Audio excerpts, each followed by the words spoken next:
All right, the Judiciary, Civil Law, and Public Safety Conference Committee will come back to order. Members, we have 3 articles to formally adopt this evening, and then we will be done. Article 6, Public Safety and Crime Victims. Mr. Diebel is going to walk us through this article. Mr. Diebel.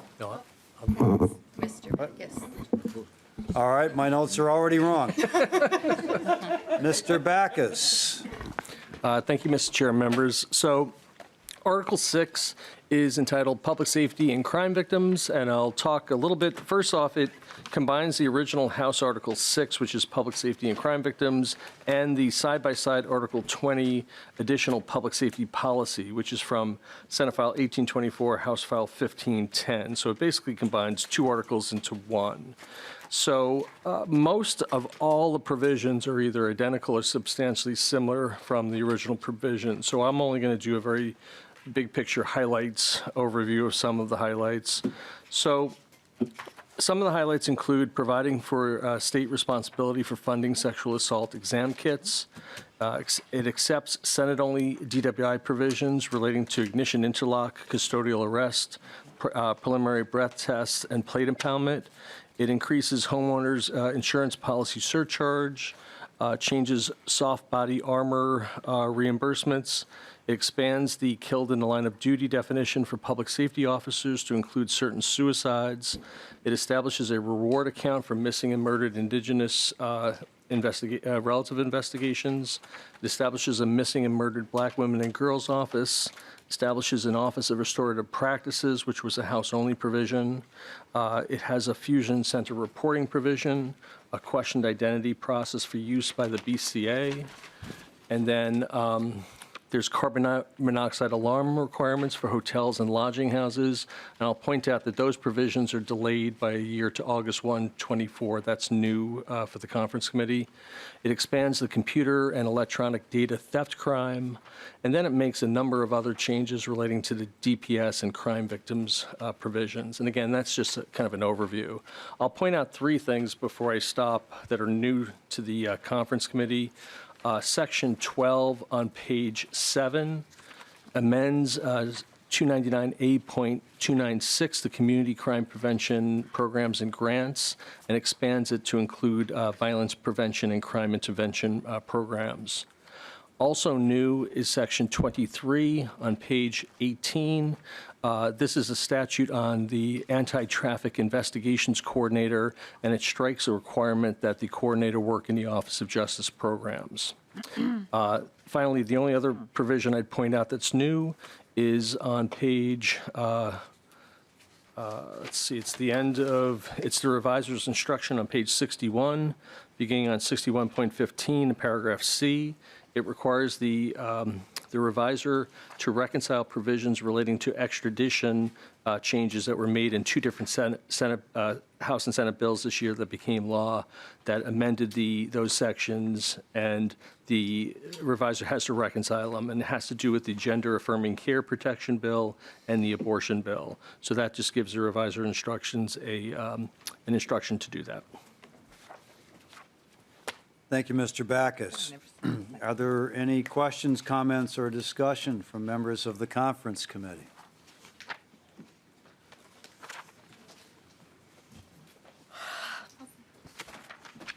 Representative Feist. Thank you, Mr. Chair.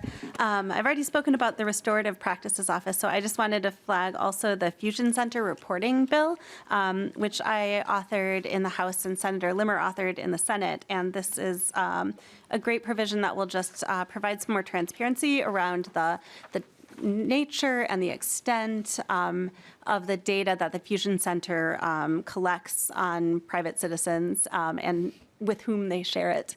And this was something that I worked on with the Bureau of Criminal Apprehension, and so I'm very excited about it. Thank you. Anyone else wish to make any comments in connection with this article? Chair Moller. Thank you, Mr. Chair. If Commissioner Bigham is watching, she'll be really glad that we've got the state testing, paying for the testing of the sexual assault kit. So I don't know if she's still watching, but appreciate her work on the past. All right. Thank you. No doubt she's watching. Everybody wait. Where's the camera? Yes, watch your phones for thank you texts shortly. Oh, yeah, there it is. Anyone in particular that you want to make this motion here? Senator Umu Verbatim, would you like to move Article 6? Yes, Mr. Chair, so moved. Senator Umu Verbatim moves adoption of Article 6 into the Conference Committee report. All those in favor say aye. Aye. Opposed? Motion prevails. Article 6 is adopted. Article 12. Which staff is going to walk us through Article 12? Mr. Diebel. Corrections policy. Mr. Chair and members, this is Article 12 from the side-by-sides, but it also incorporates the provisions from Article 21, which was entitled Additional Corrections Policy. So these are combined into the one corrections policy article. I will note the main provisions in here. The one key House-only provision is the private prison ban. There is a DOC agency bill that's rolled into this, which was carried in both the House and the Senate, and that includes updates to provisions related to substance use disorder. It amends requirements for intensive supervised release. It also authorizes the temporary release of certain qualified offender inmates during a pandemic. It authorizes the commissioner to operate a CIP, Challenge Incarceration Program, at the Togo facility. That agency bill also requires use of juvenile risk assessment tools at secure juvenile facilities, and it expands the duty, disability, and death benefits to a larger group of DOC employees. Additional provisions in the proposed Article 12 include reforms to the process of public notice when a licensed secure facility is out of compliance as determined by the commissioner. It also includes the fugitive apprehension unit reforms that were carried in both the Senate and the House bills. Requires the commissioner to implement language accessibility policies for inmates. The article also includes places restrictions on the use of strip searches and discipline in juvenile facilities. It also requires just cause to remove the ombuds for corrections. It has the provision on free telephone calls for inmates. It combines the interstate adult offender transportation cost provision is contained in this and funded in Article 2. Combines two advisory councils to the DOC. It allows for free calls for mental health care for inmates. It addresses jail discharge planning for mentally ill and through funds a pilot program for that. And finally, it contains a jail study, which was a House-only provision. Mr. Chair, that concludes the overview of Article 12. Thank you, Mr. Diebel. Are there any questions or comments by members of the Conference Committee? Senator Pappas. Mr. Chairman, I may have missed this, but the Interstate Compact for Juveniles, did we hear that in the Senate side? We did, okay. Yes. Might have been a day you were gone. Any other questions or comments? Representative Kern, would you like to move Article 12? Yes, thank you, Chair. So moved. Representative Kern moves adoption of Article 12 into the Conference Committee report. All those in favor say aye. Aye. Opposed? Motion prevails. Article 12 is adopted. Article 24, Supervised Release Board, life sentences for certain offenders. Mr. Johnson. Mr. Chair, members, this is an article that deals with two very large general concepts. One is that it is establishing a supervised release board, and the second is that it is addressing lengthy sentences for juveniles who are incarcerated. The first part, dealing with the supervised release board, changes current practice where at the moment it's the Commissioner of Corrections who makes decisions on parole releases for individuals serving life sentences. This changes that, and so the authority is given to a board. The board is typically going to be 5 individuals reviewing cases. Those individuals have to have expertise that's spelled out in the board and also always includes the Commissioner of Corrections. Under some circumstances, the board will actually include 7 individuals. Those 2 additional individuals need to have expertise in juvenile brain development. They need to have specific academic degrees with specific areas of focus. And those individuals are part of the decision-making process when making decisions on releasing individuals who committed offenses before they turned 18 years old. The release provisions related to those individuals who committed offenses before they were 18 years old are structured in a way so that some of those individuals get review at 15 years, some at 20, and some at 30 years. Individuals getting review at 15 years are those that have essentially a single sentence or could have multiple sentences, but only one of those sentences involves a victim, so not multiple victims. Individuals receiving a look at 20 years are individuals who have multiple sentences that involve multiple victims.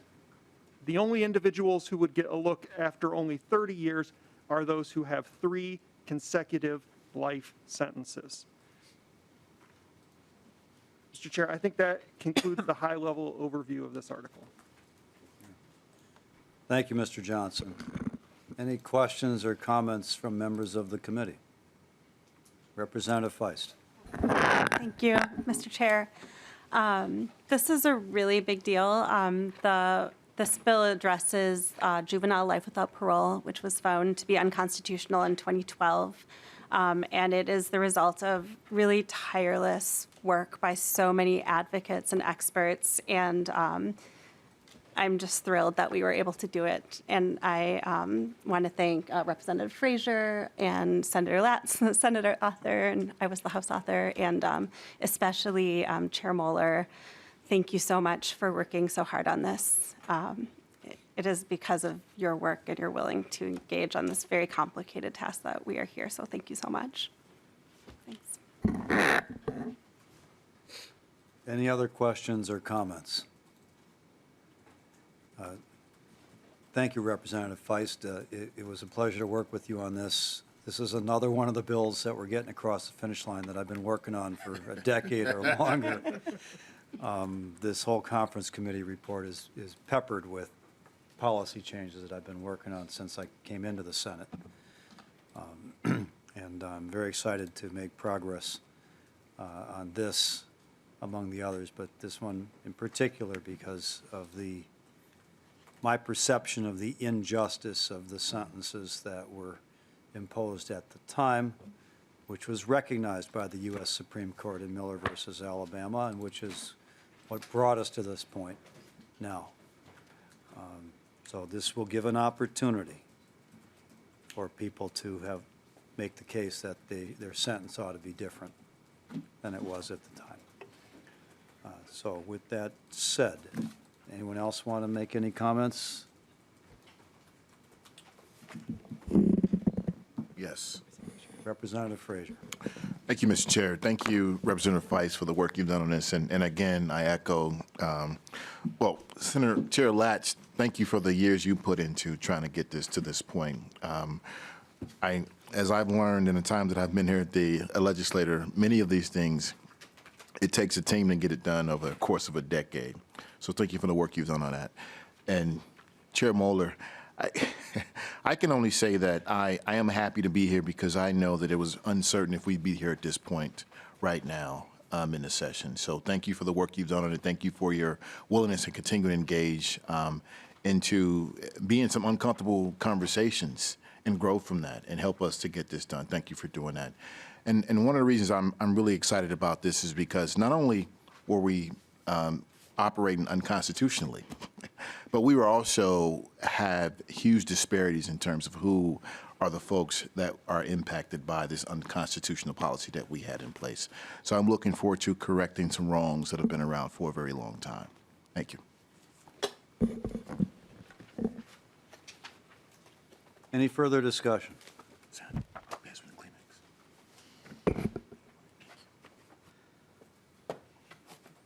Representative Feist, would you like to move this article? Yes, I would. So moved, Mr. Chair. Representative Feist moves that Article 24 be adopted into the conference committee report. All those in favor say aye. Aye. Opposed? Motion prevails. Article 24 is adopted. Members, all that we really have left is for me as chair to give some direction to staff to complete the preparation of the conference committee report.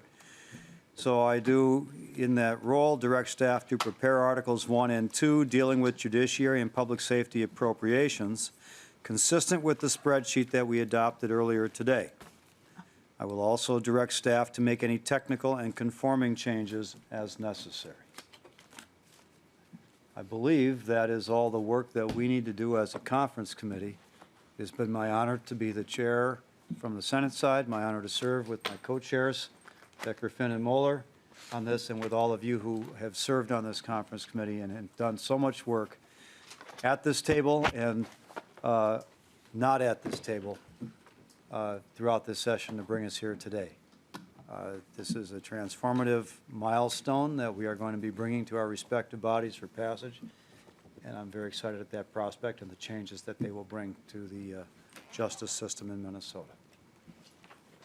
With that said, I get another note.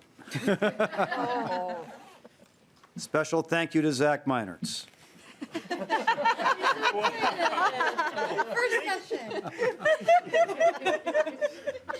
Thank you, sir. But also a special thank you to our staff who work longer hours than we do